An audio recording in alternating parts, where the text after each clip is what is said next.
नमस्कार फ्रेंड। आज हम बात करने वाले हैं रेलवे ग्रुप डी परीक्षा के बारे में। मैं अगर खुद अपने बारे में बताऊं तो मैंने 2018 में जो रेलवे की एग्ज़ाम हुई थी मैंने उसमें पार्टिसिपेट किया था और मेरे जो मार्क्स थे फ्रेंड वह 85 प्लस थे और इतने मार्क्स में मेरा जो है वह सिलेक्शन हो गया था। तो किस प्रकार से मैंने तैयारी की और कौन कौन सी चीज़ें आप लोग को ध्यान रखना चाहिए, कौन सी बुक लिस्ट होना चाहिए, कौन सी टेस्ट सीरीज लगानी चाहिए, ऑफलाइन किस प्रकार से लगानी चाहिए, ऑनलाइन कौन सी टेस्ट सीरीज लगानी चाहिए और किस प्रकार से आप लोग को तैयारी करना चाहिए और कौन सी गलतियां हैं जो आप लोग को सिलेक्शन से रोक देती हैं, तो इन्हीं सारे चीज़ों पर हम बात करने वाले हैं। तो आशा है आप वीडियो को पूरा देखेंगे और मुझसे ज़्यादा पढ़ने वाले लोगों को नहीं हुआ था और मेरा उसमें सिलेक्शन हुआ था और काफ़ी अच्छा मेरा एग्ज़ाम गया था। तो इन्हीं सारे चीज़ों पर हम बात करने वाले हैं। आप भी इस ट्रिक को अपना करके, ट्रिक नहीं बोलूँगा, एक मतलब तरीका है, उसको आप अपना करके अपने तैयारी को इम्प्रूव कर सकते हैं और ख़ास करके रेलवे में आप इस चीज़ का फ़ायदा उठा सकते हैं। तो वीडियो को शुरू से लेकर लास्ट तक ज़रूर देखिएगा। और एक चीज़ और मैं कहना चाहूँगा फ्रेंड कि आप लोग मेरे यूट्यूब चैनल को देखते हैं, पसंद करते हैं, लेकिन सब्सक्राइब नहीं करते हैं, शायद इसलिए क्योंकि मेरा जो बैकग्राउंड है वह अच्छा नहीं रहता है, सिंपल सा मैं वीडियो बनाता हूँ। तो ऐसा कुछ नहीं है, मैं आप लोग को लगातार अपडेट देता रहूँगा। चैनल को सब्सक्राइब कर लीजिए, जो भी अपडेट दूंगा ऑथेंटिक अपडेट दूंगा जो मेरे साथ घटित हुई है। तो आप हमारे साथ जुड़ सकते हैं अगर आपको पसंद आती है तो, अन्यथा आप की इच्छा है। तो चलिए हम बात कर लेते हैं रेलवे ग्रुप डी की परीक्षा के बारे में। तो जो मैंने एग्ज़ाम दिया था उसमें अराउंड 62,000 सीट थे और अभी अराउंड 1,00,000 सीट हैं। कंपटीशन की बात करें तो पिछले बार जो कंपटीशन था वह इससे अधिक था। इससे अधिक इसलिए था क्योंकि आप लोगों ने अगर देखा होगा कि कितने उसमें जो स्टूडेंट थे वह फॉर्म अप्लाई किए थे। तो अराउंड 1.8 करोड़ फॉर्म अप्लाई हुए थे और इस बार जो अप्लाई फॉर्म हुए हैं वह अराउंड 1 करोड़ हुए हैं। तो कहा जाए तो पिछले बार से कंपटीशन भी कम है और बहुत से ऐसे स्टूडेंट हैं जो एनटीपीसी के एग्ज़ाम में चले जाएंगे। तो एक तरह से आपका कंपटीशन थोड़ा कम है पिछले बार की अपेक्षा। तो बहुत ज़्यादा आप लोग का एग्ज़ाम कठिन नहीं होने वाला है। तो आप इसलिए तनाव ना लें कि एग्ज़ाम बहुत कठिन होने वाला है और मेरा सिलेक्शन में कोई दिक्कत होगा। बस आपको अच्छे तरीके से तैयारी करने की ज़रूरत है और अभी से आप लोगों के पास पर्याप्त समय है जिसमें आप के पास अगर नंबर नहीं आ रहे हैं, 60 है आ रहा है, 55 आ रहा है, 40 आ रहा है, तो आप इसमें सुधार कर सकते हैं। तो चलिए अब हम बात कर लेते हैं रेलवे ग्रुप डी की परीक्षा के तैयारी को किस प्रकार से करना चाहिए।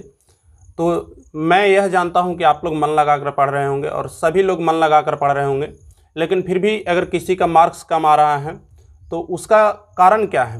उसका कारण बस इतना सा है फ्रेंड, इसको आप एक उदाहरण से समझिएगा कि मैं जब ग्रुपिंग में जाता था तो एक मेरे भैया थे जिनका एज अराउंड 30-35 साल हो रहा था और वह काफ़ी अच्छे क्वेश्चन का जवाब देते थे। मैं जिस क्वेश्चन का जवाब नहीं दे पाता था वह उस क्वेश्चन का जवाब दे देते थे, लेकिन फिर भी उनका जो मार्क्स था वह 40 नंबर, 45 नंबर, 50 नंबर से कभी ज़्यादा नहीं जाता था।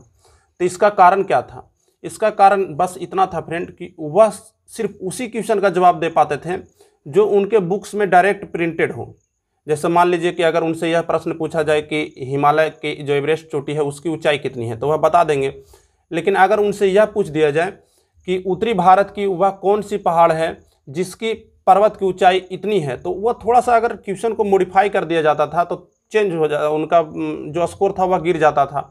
और आप लोग को पता है कि रेलवे की जो एग्ज़ाम है वह क्वेश्चन सिर्फ वही रहते हैं, सिर्फ उसमें कुछ मॉडिफिकेशन कर दिया जाता है, क्वेश्चन को लेंदी बना दिया जाता है और बस उसको आपको समझने की देर होती है। तो यह एक बहुत बड़ा पॉइंट ऑफ व्यू है। जो पुराने स्टूडेंट थे जो पहले से तैयारी कर रहे थे उनको सिलेक्शन को ये काफ़ी बाधा पहुंचाती है और जो नए तरीके से तैयारी कर रहे हैं वह काफ़ी कम तैयारी करके भी इसमें अच्छा स्कोर कर सकते हैं, जैसे मैंने किया था। तो इसके लिए आप कैसे इसको सुधार कर सकते हैं, तो इसके बारे में अगर हम बात करना चाहें तो इसमें सबसे जो बड़ी बात है वह है कि आपको अपने पढ़ने का जो तरीका है उसको बदलना होगा। अगर आप पहले की तरह अगर आप डायरेक्ट सोचेंगे कि मुझे यह मिल जाए कि आंवला में कौन सा विटामिन मिलता है, ये भारत की क्षेत्रफल कितना है, भारत की लंबाई, दक्षिणी लंबाई, उत्तरी लंबाई कितना है, इस प्रकार से अगर आप डायरेक्ट ऑब्जेक्टिव क्वेश्चन खोजेंगे और इस प्रकार से अगर आप तैयारी करते रहेंगे तो ज़िंदगी में आपका कभी आपके पैटर्न में कभी आपका सिलेक्शन नहीं होगा। पैटर्न बदल गया है, आपको अपना तरीका भी बदलना पड़ेगा। पहले का आप एक सेट उठाकर देखिए, पहले आप देखिएगा कि 100 नंबर में से 80, 90 नंबर तक के जो होते थे वह जीके जीएस का पोर्शन होता था।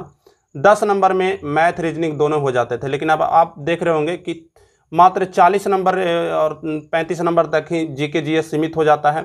उसमें भी पहले करंट नहीं आता था, अब करंट का काफ़ी अच्छा सेगमेंट आ गया है रेलवे में। तो ये सारी चीज़ें हैं जो चेंज हो गई है। 30 नंबर 40 नंबर का आपका मैथ रहता है, 20-30 नंबर का आपका रीजनिंग रहता है। तो 70% जो भाग हैं वह इन्हीं सारे चीज़ों से कंप्लीट हो जाते हैं और मात्र जो जीके जीएस का जो योगदान रहता है वह 30 से 40% रहता है। तो जो आपका तैयारी है वह इसके सिलेबस के अनुरूप ही होना चाहिए। जिस समय 90% जीके जीएस का भाग था, उस समय आपको 90% अपने तैयारी का फोकस आपको जीके जीएस पर ही करना था। तो अभी उसका वेटेज कम हो गया है, तो आपको उस पर भी अपना वेटेज कम करना पड़ेगा। तो आप ऐसा करिए कि मुख्य रूप से आप देख रहे होंगे कि मैथ का सेगमेंट ज़्यादा आ रहा है, रीजनिंग का सेगमेंट ज़्यादा आ रहा है, तो मैथ रीजनिंग पर फोकस कीजिए। और इसके लिए मैं आप लोग को बताऊंगा कि इसके लिए जो सबसे बेस्ट है वह है प्रीवियस ईयर पेपर। आप क्या करिए कि प्रीवियस ईयर पेपर ले लीजिए।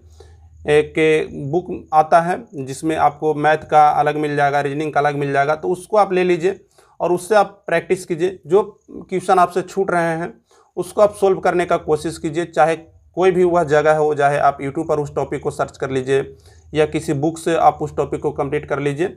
लेकिन आप यह काम कीजिए कि अगर मान लीजिए कोई परसेंटेज का कोई टॉपिक आपसे छूट रहा है, तो आप क्या करिए कि पूरे परसेंटेज को कंप्लीट कर लीजिए, ताकि भविष्य में जब वह प्रश्न दोबारा आए तो आप उसको गलत ना कर सकें।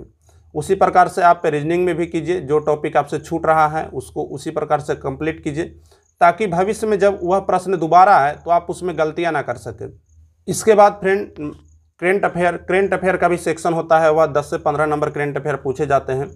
तो इसमें आपको ये नहीं करना है कि आपको कोई मंथली मैगजीन लेकर बैठ जाना है, क्योंकि अगर आप ज़्यादा करेंट अफेयर पर समय देंगे तो आप अच्छा नहीं परफॉर्म कर पाएंगे। क्योंकि मैंने जो देखा था, मैंने 3 दिन में अपना करेंट अफेयर कंप्लीट किया था और 3 दिन में मैंने करेंट अफेयर कंप्लीट करके 12 में से मैंने 9 या 10 नंबर स्कोर किए थे। तो मैंने क्या किया था कि 3 दिन में मैंने एसपीडी का जो करेंट अफेयर होता है वार्षिकांक, उसको लिया था और शुरू से लेकर के लास्ट तक मैंने उसको रट दिया था। और ख़ास करके उस भाग पर मैंने ज़्यादा फोकस किया था जो उसके लास्ट में आते हैं, option number A, option number B करके जो आते हैं ना, बहुविकल्पिक प्रश्न प्रैक्टिस के लिए। तो मैंने उसको काफ़ी अच्छे तरीक़े से कंप्लीट किया था और मेरे इससे काफ़ी अच्छा परफॉर्मेंस रहा था। तो आपको क्या करना है फ्रेंड, करेंट अफेयर के लिए कोई वार्षिकांक लेना है, वह भी पॉपुलर, चाहे आप एसपीडी का ले लीजिए, चाहे आप प्लेटफॉर्म का ले लीजिए। कोई बहुत ज़्यादा डीपली आपको करेंट अफेयर नहीं पढ़ना है। इस आप करेंट अफेयर का जो समय है उसको आप कहीं और पर उपयोग कर सकते हैं, मैथ पर आप इसको दे सकते हैं, रीजनिंग पर दे सकते हैं। तो चलिए अब हम बात कर लेते हैं, रीजनिंग का मैंने बात कर लिया, मैथ का मैंने बात कर लिया, करेंट अफेयर का मैंने बात कर लिया। अब हम बात कर लेते हैं जीके जीएस का आपको तैयारी कैसे करना है। तो इसके लिए जो सबसे बेस्ट तरीका है वह फ्रेंड, आप जैसे भी पढ़ रहे हैं पढ़ते रहिए, कोई दिक्कत नहीं है। जो भी आप बुक पढ़ रहे हैं बस आप सेट मार कर आइएगा। तो जो प्रश्न आपसे छूट जाता है उसको देखिएगा कि क्या यह प्रश्न किसी भी तरह से मुझसे सोल्व हो सकता था, क्या इस प्रश्न में कोई मॉडिफिकेशन है। साथ में आप देख रहे होंगे कि पहले जो प्रश्न आते थे उसमें साइंस का सेगमेंट बहुत कम रहता था, लेकिन अब साइंस के सेगमेंट आ रहे हैं, थोड़े नॉलेजेबल सेगमेंट आ रहे हैं, थोड़े डीपली क्वेश्चन आ रहे हैं। तो वहाँ पर भी आप लोग को फोकस करना पड़ेगा।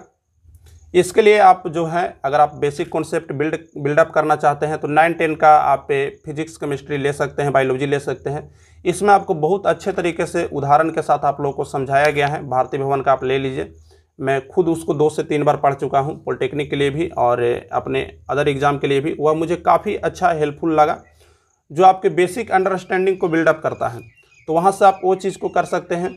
और जो प्रश्न गलती हो रहा है उसका आप पे व्याख्या देखिए। आप जब सेट मार्कर आते हैं तो सेट मार्कर आएंगे तो जो क्वेश्चन आपसे छूट जा रहा है उसको आप अच्छे तरीक़े से कंप्लीट कर लिए। जैसे मान लीजिए कि मुझे एक भारत के सिंधु घाटी सभ्यता के रिलेटेड कोई क्वेश्चन छूट गया, तो मैं क्या करूंगा कि उस सिंधु घाटी रिलेटेड जो क्वेश्चन है उससे जितने अगल बगल के क्वेश्चन हो सकते हैं मैं उन सारे क्वेश्चन को देख लूँगा और उसके कॉन्सेप्ट को क्लियर कर लूँगा, ताकि जब मुझसे वह प्रश्न दोबारा पूछा जाए या उससे रिलेटेड कोई अदर प्रश्न पूछा जाए थोड़ा बहुत चेंजिंग करके, तो मैं उस सारे प्रश्नों का जवाब दे दूंगा। होता यही है फ्रेंड कि पहले जो प्रश्न पूछे जाते थे बस उसमें थोड़ा सा मॉडिफिकेशन कर दिया गया है। जैसे अगर पहले पूछा जा रहा था कि भारत रत्न पहले किसको दिया गया, मरणोपरांत किसको दिया गया, तो अब यह आपसे पूछा जा सकता है कि तीसरे व्यक्ति कौन हुए जिनको भारत रत्न दिया गया, 5वें व्यक्ति कौन हुए, 8वें व्यक्ति कौन हुए। प्रथम पंचवर्षीय योजना से रिलेटेड पहले प्रश्न पूछा जा सकता था, तो अब हो सकता है आपको तीसरी पंचवर्षीय योजना से रिलेटेड कोई प्रश्न पूछ दें। तो प्रश्नों की थोड़ी प्राकृतिक में चेंज कर दी गई है, इसको आप लोग को समझना होगा। और इसको समझने के लिए सबसे जो बेस्ट तरीका है वह क्वेश्चन बैंक है। तो क्वेश्चन बैंक को आप आधार बनाइए और उसी से रिलेटेड जो भी आपको डाउटेड हो रहे हैं उसको आप व्याख्या में जाकर के सॉल्व कीजिए और जितना अधिक से अधिक हो प्रैक्टिस करने की कोशिश कीजिए। अगर हम बात करें कि आपको ऑनलाइन टेस्ट सीरीज की तरफ, किस ऑनलाइन टेस्ट सीरीज की तरफ आपको जाना चाहिए, तो मैं बहुत से टेस्ट सीरीज को दिया था जिसमें मुझे सबसे अच्छा जो लगा वह टेक्स्ट बुक लगा। टेक्स्ट बुक का आपको काफ़ी लंबा चौड़ा एक व्याख्या भी मिल जाएगा और साथ साथ है इसमें जो क्वेश्चन के जो पैटर्न होते हैं बिल्कुल एग्जाम जैसे होते हैं। तो आप टेक्स्ट बुक के साथ जा सकते हैं। साथ में इसके साथ अगर आप किसी और टेस्ट सीरीज को देना चाहते हैं तो आप प्लेटफॉर्म का ऑफलाइन टेस्ट सीरीज दे सकते हैं, उसको आप घर में प्रैक्टिस कीजिए और ऑनलाइन को भी आप घर में ही प्रैक्टिस कीजिए। अगर आप कोचिंग नहीं जा रहे हैं, ग्रुपिंग नहीं जा रहे हैं, तो आप इसको घर में प्रैक्टिस कीजिए। दोनों टेस्ट सीरीज काफ़ी बेहतर होते हैं, एक ऑफलाइन प्रैक्टिस कीजिए, एक ऑनलाइन प्रैक्टिस कीजिए। तो आज का आपको ये वीडियो कैसा लगा आप हमें ज़रूर बताइए कमेंट करके। पसंद आई है तो लाइक कीजिएगा, नहीं पसंद आई है तो डिसलाइक कीजिए। Thank you, take care.